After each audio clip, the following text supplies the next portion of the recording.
سرکار غوث اعظم بڑی مہربانی ہوگی ایک وقت کے اگر آپ ہمارے مہمان بن جائیں اما غوث اعظم کسی کے مہمان بن جائیں تو کتنے بڑے قسمت کی بات ہے، یعنی گھر بیڑا پار ہو جائے، تمام گھر کا گھر اس کا جنت کی کیاری بن جائے جس میں سرکار غوث اعظم کے قدم۔ سرکار غوث اعظم نے ارشاد فرمایا ہم نہیں آئیں گے کیونکہ ہمیں امیروں کے گھر جانا، ان کی دولتیں دعوتیں کھانا پسند ہے۔ وہ کہنے لگا نہیں سرکار بس ایک بار، بس آپ نے یہ سوچ کر اس کی دعوت کو قبول کر لیا کہ تحفہ قبول کرنا میرے آقا کی سنت ہے، اور اگر یہ آیا ہے دعوت کے لیے تو اس کے گھر چلنا چاہیے۔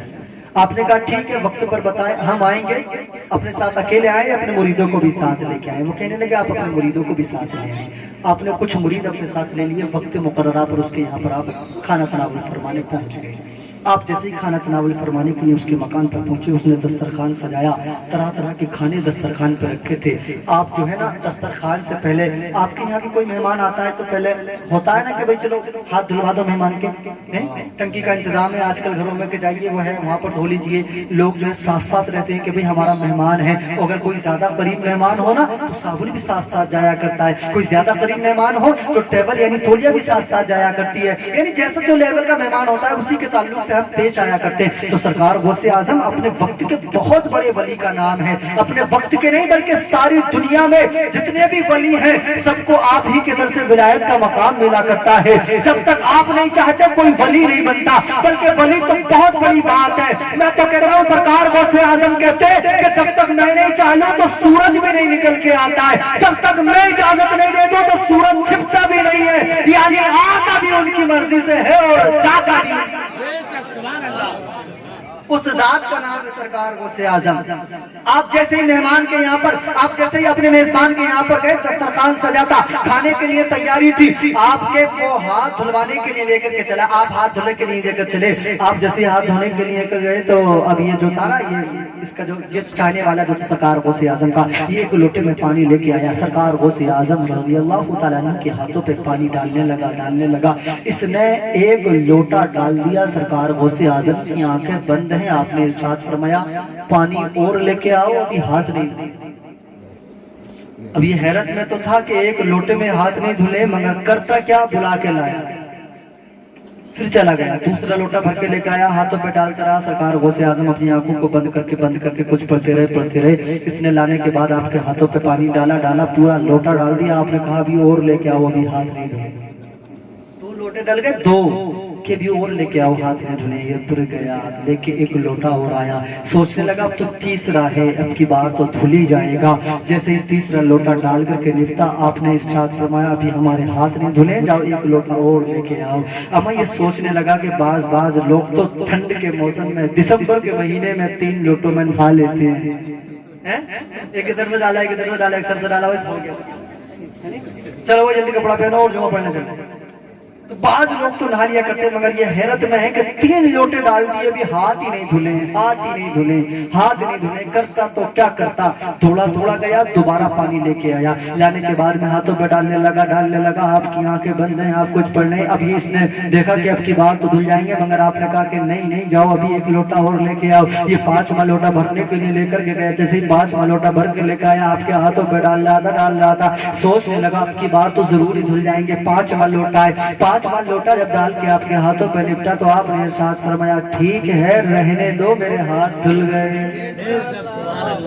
اب یہ بھی شکر کرنے لگا کہ چلو خیریت ہے، 5 لوٹوں میں دھلے مگر دھل گئے۔ دسترخوان پہ پہنچے، دسترخوان پہ جیسے ہی کھانا تناول فرمانے کے لیے بیٹھے میرے غوث اعظم، جیسے ہی دسترخوان پہ کھانا تناول فرمانے کے لیے بیٹھے تو جو ہے جیسے ہی آپ نے نوالا، یعنی آپ نے جیسے کھانا شروع کیا تو یہ ہاتھ باندھ کے آگے کھڑا ہو گیا۔ میزبان تھا، گھر کا مالک تھا، آپ کا خادم تھا، کہنے لگا سرکار غوث اعظم آج میں آپ کا خادم ہوں، آپ کے در کا غلام، آپ کا خادم ہوں اور آپ کی دعوت کر کے مکان پہ لے کے آیا ہوں، مگر یہ سارا کھانا میں نے آپ کی اور آپ کے مریدوں کے لیے بنوایا ہے، مگر سرکار غوث اعظم بس تھوڑی سی بات پوچھنی ہے، اگر برا نہ لگے تو میں تھوڑا سا سوال کر دوں۔ آپ کہنے لگے بولو، ہمارے یہاں تو ہر سوال کا جواب دیا جاتا ہے، اما مفتیان اکرام ہمارے پاس آیا کرتے ہر سوال کا جواب لینے، تم بھی سوال کرو، کیا ہے بولو، کیا چاہتے ہو بتاؤ۔ تو یہ کہنے لگا سرکار غوث اعظم یہ سارا کھانا تمہارے دیے ہیں مگر میں بہت پریشان ہوں، میں بہت پریشان ہوں، جب سے تم نے 5 لوٹوں سے ہاتھ دھلا میری سمجھ میں نہیں آیا، میری عقل میں نہیں آیا کہ تم نے 5 لوٹوں سے ہاتھوں کو کیوں دھلا۔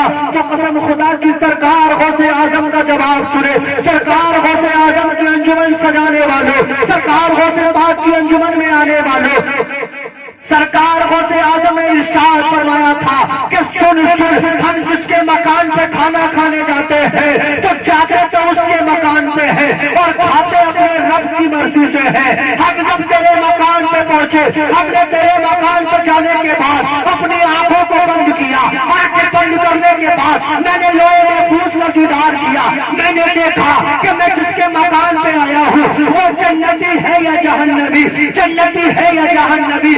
میں نے جب لوہے محفوظ میں دیکھا تو ابھی تک تیرا نام جہنمیوں کی لائن میں لکھا ہوا تھا، ابھی تک تو جہنمیوں کی لائن میں لکھا ہوا تھا۔ میں رب کی بارگاہ میں دعا کرنے لگا، مولا جب تک تو اسے جنتی نہ بنائے گا کھانا نہ کھاؤں گا۔ بولے بولے سبحان اللہ سبحان اللہ، کہ جب تک تو اسے جنتی نہ بنائے گا میں کھانا نہ کھاؤں گا، جب تک تو اسے جنتی نہ بنائے گا میں کھانا نہ کھاؤں گا۔ کہ تو نے 1 لوٹا ڈالا ابھی تو جنتی نہ بنا تھا، تو نے دوسرا ڈالا ابھی تو جنتی نہ بنا تھا، تو نے تیسرا ڈالا ابھی تو جنتی نہ بنا تھا، تو نے چوتھا ڈالا ابھی تو جنتی نہ بنا تھا، تو نے 5واں ڈالا ابھی تو جنتی نہ بنا تھا۔ کہ جب تو 5واں لوٹا ڈال کے لوٹ رہا تھا تو تیرا نام جہنمیوں کی لائن سے کاٹا جا رہا تھا اور جنتیوں کی لائن میں لکھا جا رہا تھا۔ تبھی تو شاعر کہتا ہے کہ الٹی ہی چال چلتے ہیں دیوان گانے عشق، الٹی ہی چال چلتے ہیں دیوان گانے عشق، آنکھوں کو بند کرتے ہیں دیدار کے لیے۔